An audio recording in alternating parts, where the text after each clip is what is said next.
The Peaceful Mother.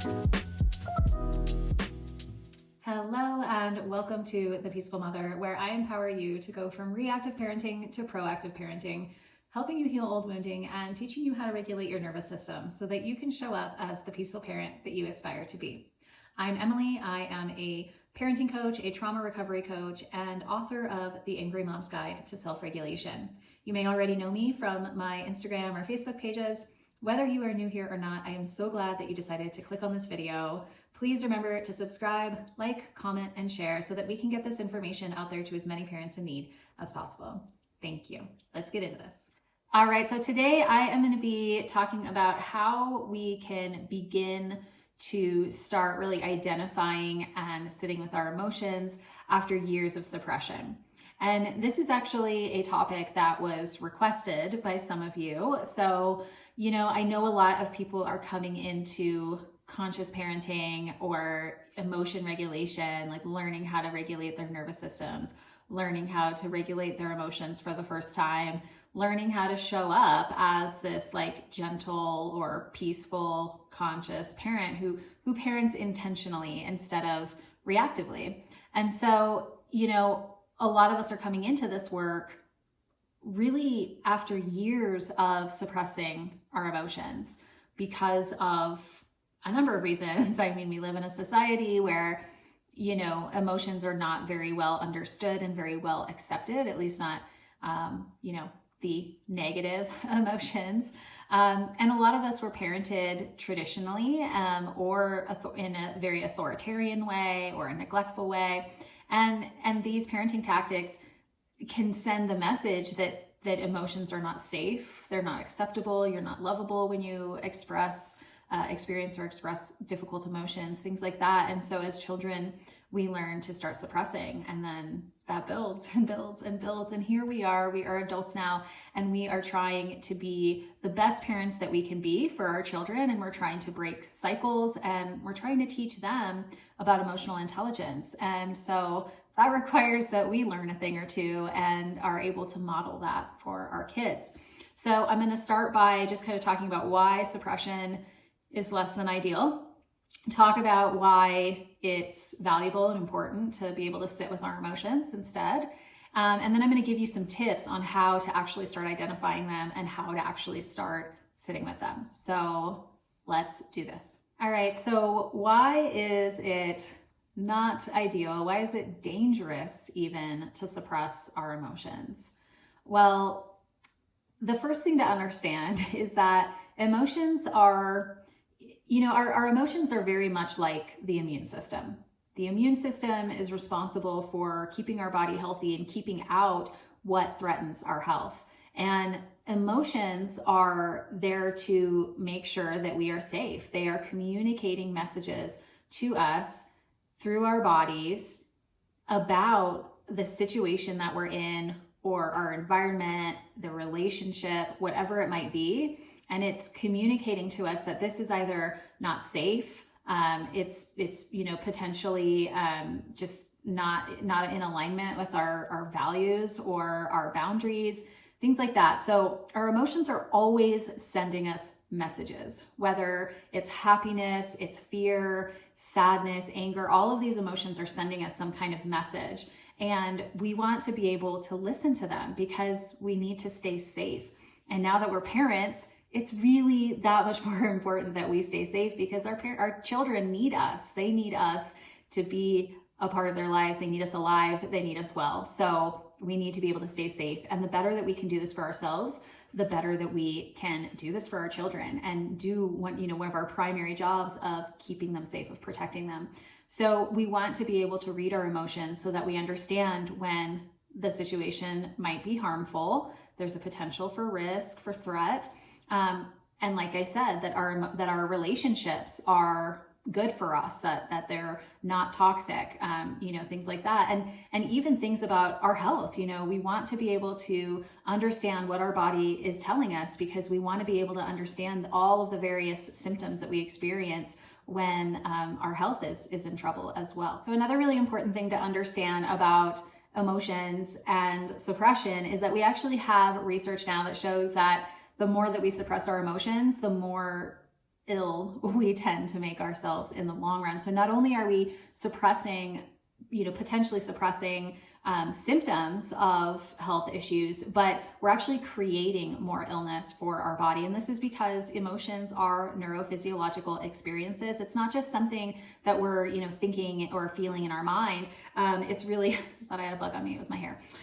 It's really something that's happening in the body. And so we need to be able to allow that emotional energy out of the body, receive its messaging and then let it go. And when we hold that in, and with emotions comes, tension, high heart rate, shaking, all the different things that kind of come up when we're experiencing those emotions, whether they're pleasant emotions or challenging emotions to feel. There's always those biological, those physical sensations that are going along with it. So you think about, let's say, I'm scared right now. I'm in a situation that is scary. And so my heart is beating really fast. My breath rate is increasing. I might start to shake or tremble a little bit. Maybe the hair on my arm is sticking straight up. So my body's doing all of these things. And when we don't allow for all of that kind of energy to complete itself and release from the body, we are holding that in and it stays with us. It stays stuck in our bodies. And as we do that over time, it makes us more and more sick. It's really degrading our bodies. And so again, emotions are essentially one and the same with the immune system. They are there to keep us safe. And so we need to be able to identify those emotions and sit with it for a time being until we can receive that message. And then we need to be able to let it go. So that's really important as well. All right, so let's get into why are we sitting with our emotions? What does that even mean? I talk about this a lot, and sometimes my clients are like, I don't even know what that means. So let me clear that up for you. I'm going to start by helping you understand what that even means. And then we're going to talk about why that's important. So sitting with an emotion means just feeling it. You're allowing that feeling. You're not trying to suppress it and pretend it's not there. You're not judging it and saying, oh, I shouldn't be feeling this way, or I'm crazy, or something like that. You're not trying to control it. You're not trying to, make it go away. Any of that. You are just allowing it. So let's take grief, for example. Let's say, there's a number of ways that we grieve. We might be grieving for the childhood we didn't receive and we deserved, or we're grieving for somebody that we love that we lost. That's the most common way that we grieve. So let's say that we're experiencing some grief. So to sit with the emotion, we are sitting with that heavy feeling, like an elephant is sitting on our chest, that heavy, deep pressure in the chest. We're sitting and we're experiencing and feeling the heart rate. We're, maybe sitting and experiencing the pain and the discomfort of our muscles being so stiff.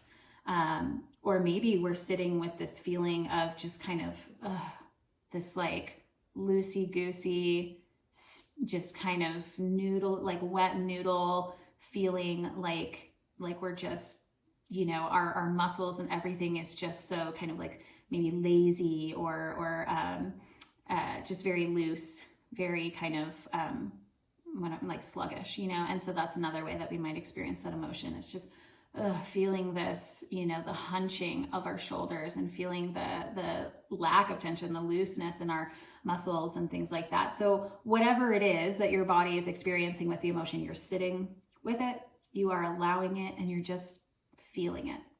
So this can be really difficult for a lot of people because, if you've never sat with your emotions, it can feel really unsafe. And even if you have sat with your emotions before, it can still feel really unsafe because they're uncomfortable to feel. Happiness is pretty easy to feel. Excitement can be easy to feel and sometimes not. It can kind of feel similar to anxiety at times. There's a lot of the same physical sensations happening for us. So that may or may not be an easy one for you. But things like fear, anger, sadness, grief, those are things that are really difficult and often very painful to sit with. And so we want to be able to feel safe in our body in order to even be able to do that. So if that's you, if you're somebody who just doesn't feel safe, it feels absolutely threatening and you cannot sit with your emotions, either you know that about yourself right now, or as we work through this video, you discover that, or you've watched this video, you practice what I'm teaching you a few times, and you really recognize that about yourself, go back to the video that I did right before this one. And it's all about how to kind of build and foster body safety for yourself. So pause this, go give that a watch, and then meet me back here, because I am going to get into why we sit with our emotions. Like, what's the value in that? What are all the reasons we do that? So let's get into that now. So I have a lot of bullet points on this one, so I'm going to be referring to my notes here. The first reason that we sit with our emotions, I pretty much hinted at this, and if you couldn't guess, it's because we want to be able to receive the messages that our emotions are sending to us. So that's number one. We want to be able to receive the messages. We have to be able to feel it and experience it to be able to hear it, so we're hearing our emotions, we're hearing its messages through what we're feeling. The next reason is it's going to help us problem solve way more easily. Problem solving might not ever be like a walk in the park, but it certainly can get close to one the more that we are really listening to our body and the emotions that are talking to us through our body. So the more that I can identify that I'm feeling A or B in this situation, this challenge that I'm faced with, the more that I can recognize what it is that I'm experiencing, the more that it unlocks this map for me in understanding kind of where I need to navigate. So I often say that emotions are not meant to be in the driver's seat of our lives, but they are an integral aspect of our GPS system. And if we aren't able to listen to them, we will be lost in life. And so that is, problem solving is one of those ways. It allows us to understand, okay, I'm feeling this, and that's communicating this to me. And so now I recognize that this is the challenge I need to figure out, and here's some ways that I can do that. So we want to be able to sit with the emotion first, because if we're in a really, really heightened state, if we're full emotional state, lower brain, we're not going to be able to have the problem solving part of our brain come in yet. So we want to be able to sit, receive, and then after we've received that, that's when the frontal lobes are going to come on scene and be like, okay, time to come up with a plan. Let's solve this problem. So that is another reason why we sit with our emotions.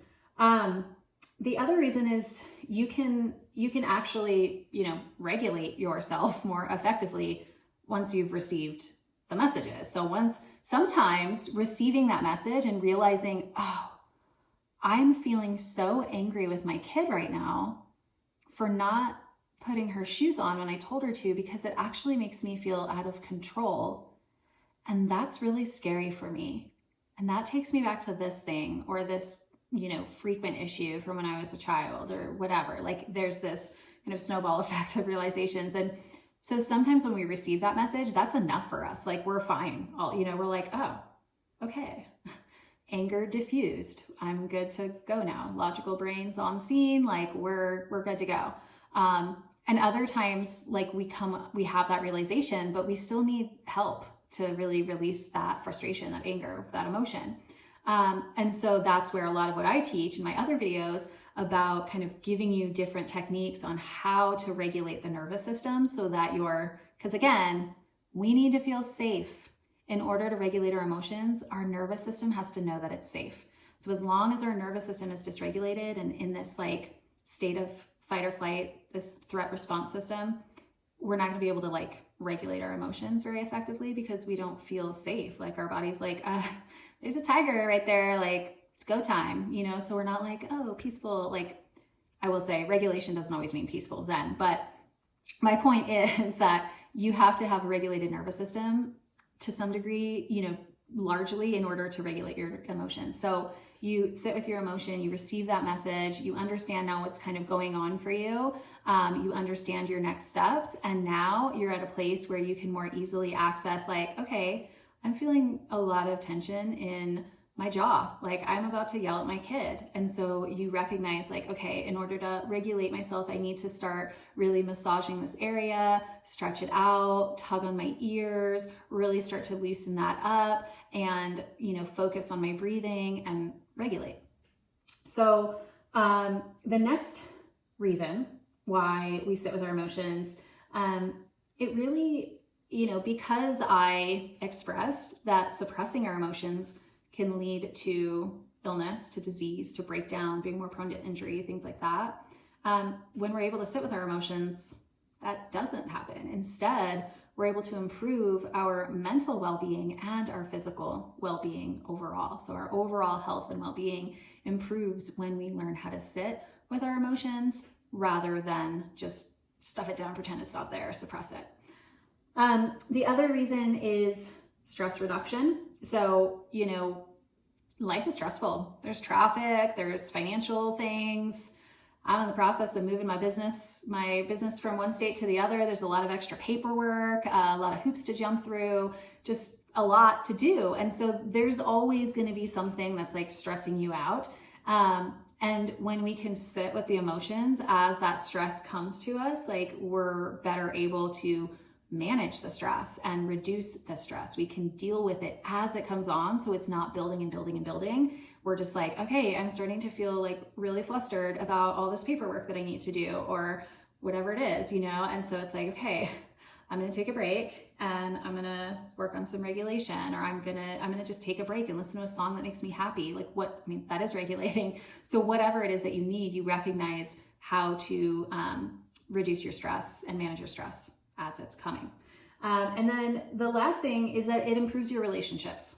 So when you're able to sit with your emotions, you can, you're identifying what's going on for you. So now you're able to go to that person that you're in relationship with and communicate what it is that you're feeling, and therefore what it is that, you're needing or you're wanting, things like that. You're able to set your boundaries or uphold your boundaries and kind of initiate these sometimes challenging but very important critical conversations that we need to have in order to have healthy relationships. So those are all reasons why we sit with our emotions, and we try to avoid suppressing them when we can. So let's get into the fun part. Let's get into some tips. I'm going to give you a few tips on how to start identifying your emotions. Tip number 1 for learning how to identify your emotions for the first time. A lot of us are coming into this work like, I have no idea what I feel. I don't even know what word to give it. So that's the first thing, is try to kind of come up with a word for it, an emotion word. So you can find all kinds of, I give this exercise in my book, but you can also just kind of go online, Google it, and you can find a list of like the primary emotions, secondary emotions, whatever, and just really start. You can even, look at images of faces expressing different emotions, and really just start to get to know like what those emotions are, so that you can then start to give it a name. Now, this is what we do with our very young children, our very young toddlers, when they first start really experiencing their, big emotions. And the reason that we do this is because it's step number 1 in developing emotional intelligence. So we're going to do this for ourselves too. So, okay, I'm feeling, oh, what am I feeling? I'm feeling sad. I feel sad. I feel disappointed. And I feel disappointed because I really wanted that girls' night to work out and it didn't. So something like that. Now, the other, step number 2, the way that we can really start to identify our emotions is mindfulness. Now, this can mean that you're meditating, but it doesn't have to mean that. And I will say that for a lot of people, if you experience anxiety, if you are someone who is dealing with complex trauma, things like that, meditation may or may not be the best idea for you, because really just, there's all kinds of different meditations, but mindfulness meditation of just trying to sit there and quiet your thoughts, that can actually just increase anxiety and trauma symptoms later, in the long run. So it may or may not be for you. If meditation is something that you want to try out, if it's something that you are used to, great. Doesn't have to be that way though. Mindfulness can also just be going for a walk outside and like making a point to be aware of what you see and what you hear and what you smell and things like that, using your 5 senses, touching the tree bark or touching the street sign, whatever it is, using those senses to really bring you into this environment, this moment right now. Another way that you can, aside from just walking, is dancing. Now, that is a great way, like just turn on some music that you enjoy and just let your body move. Just let your body be inspired by the music. Don't judge yourself, just move. And as you are doing that, really try to feel what that is like feel your arms moving or feel your feet, moving about the room or whatever it is that your body's doing. Feel your head nodding, and just really kind of use that as a way to bring you into your body, into this moment, into this environment right here, right now. So that's a few ways that you can use mindfulness to start tapping into your body and identifying your emotions.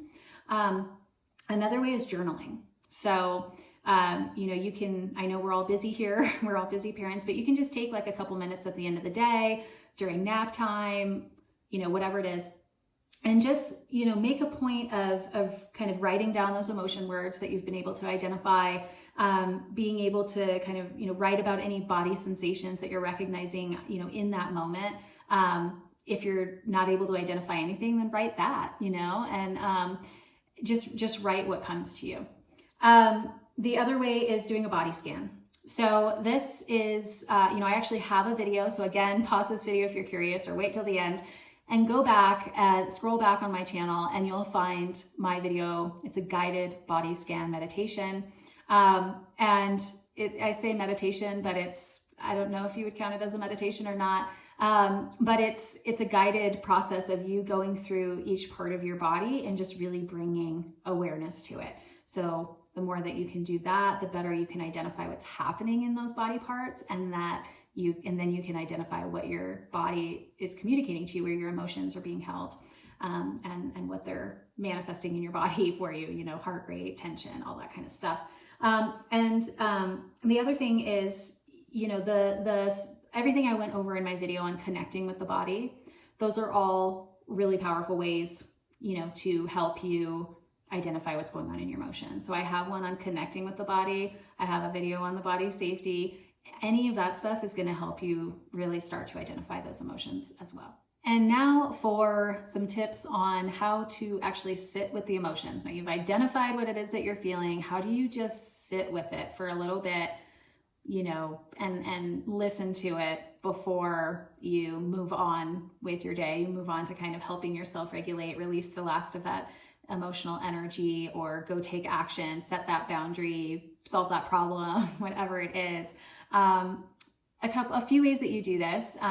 Again, one way is journaling. So, when you recognize that you're experiencing this emotion, you can, if you don't have a pen and paper, you can just do a quick audio recording on your phone or a video blog, or write it down, put it in a note, in your note app on your phone, whatever is going to work for you, but find a way to get it out and just kind of dictate what it is that you're experiencing.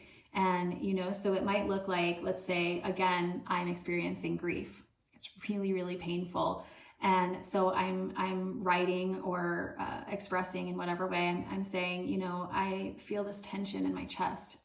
It feels like an elephant is sitting on me and it's so hard to breathe. It hurts so bad. I miss them so bad. My whole body feels like it's been hit by a train. It just hurts so bad. I can recognize how fast I'm breathing. It's so uncomfortable. I feel scared when my body is going through this. I feel scared. It's so painful. It's so hard. And I just miss them so much. I can't stop crying. I can't stop crying. Or I wish that I could cry. I wish that I could cry. I feel it right there. I wish that I could cry, and I don't know what to do. I don't know how to make it. I don't know how to feel this pain. I don't know how to stop it. I want to stop it. Whatever's coming up for you, that's what you're writing. And in that process, you are sitting with it. you are processing that emotion and you're receiving from that emotion. And then at a certain point, you're all cried out, you're all expressed out, or it's just been so long and your kids are going to be home from school soon, whatever it is. Now it's time to find some way to really regulate and release the last of that emotional energy from your body for the time being, and be able to reset and move on, because we want to sit with our emotions, but we don't want to stay stuck there. That's really important. We don't want to stay stuck there. We receive, we process, we feel, we move on. So that's one way. Another way is grounding. So there's a number of ways that you can do some grounding. If you go on my website, I'll put it in the description here. I think I linked it in my last video too, but I'm going to put it in the description here. On my website, under the video tutorials that go along with my book, I have a guided kind of visualization for grounding. So you can listen to that if you want. A couple other ways, like I go over in some of my other videos, is just making contact with your body. A butterfly hug, you can just kind of start to make contact with your body and bring yourself into this moment now. Another way is just kind of bringing your awareness to your seat, just recognizing how does my butt feel in my seat right now? Is my back making contact with anything, any part of the chair or not? Are there arm rests that I'm making contact with? Bringing your awareness to that contact, and then just kind of breathing and imagining that as you exhale, you are sinking deeper down into your seat, more grounded and held in this space right here, right now. So that's another way that you can ground. And that will really allow for you to just sit with what's coming up for you. And then the last way that we can, that I'll share for today, that we can sit with our emotions is reciting like affirmations or mantras. And I talk about this in some of my other videos. I think it's in the body safety video. It can be difficult for a lot of people to use affirmations or mantras if there's trauma stuck in the body that's associated with certain belief systems or patterns of thought that go against what you're saying. Things like you can be sitting here and saying it's safe to feel right now. It's okay. I'm safe. But if you have all this trauma stuck in your body, and then it's tied to some belief system about how it's not safe to feel, then, just reciting that over and over again is not going to do anything for you, nothing positive, and potentially maybe even just make you feel more threatened. So if that's the case for you, if affirmations and mantras are something you struggle with, again, go look at my body safety video, because I kind of give some different techniques that you can use, things like rocking and different somatic techniques that you can do at the same time, so that you are cultivating a little more safety, and so that you are, giving the potential for maybe some release of that kind of trauma energy from the body, and that's associated with those types of beliefs and stuff. So those are my tips for you. I hope those were helpful. I know this was a really long video, but it's been on my heart to put this out there for all of you, because I know I had several of you vote for this in one of my polls that I put out there. If you ever have recommendations or requests for topics for my videos, just put them in the comments here on YouTube. But I also do polls somewhat often on my Instagram and Facebook pages and my stories. So if you're not following me there, go ahead and go over there.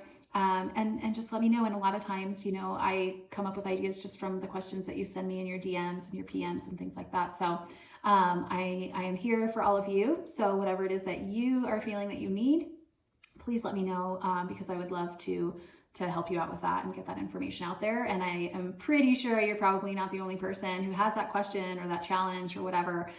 So I like to put it out there for lots of people to be able to access and potentially gain from. So I hope that this video was helpful, and I hope you have a lovely day. And if not, I hope you're able to sit with it.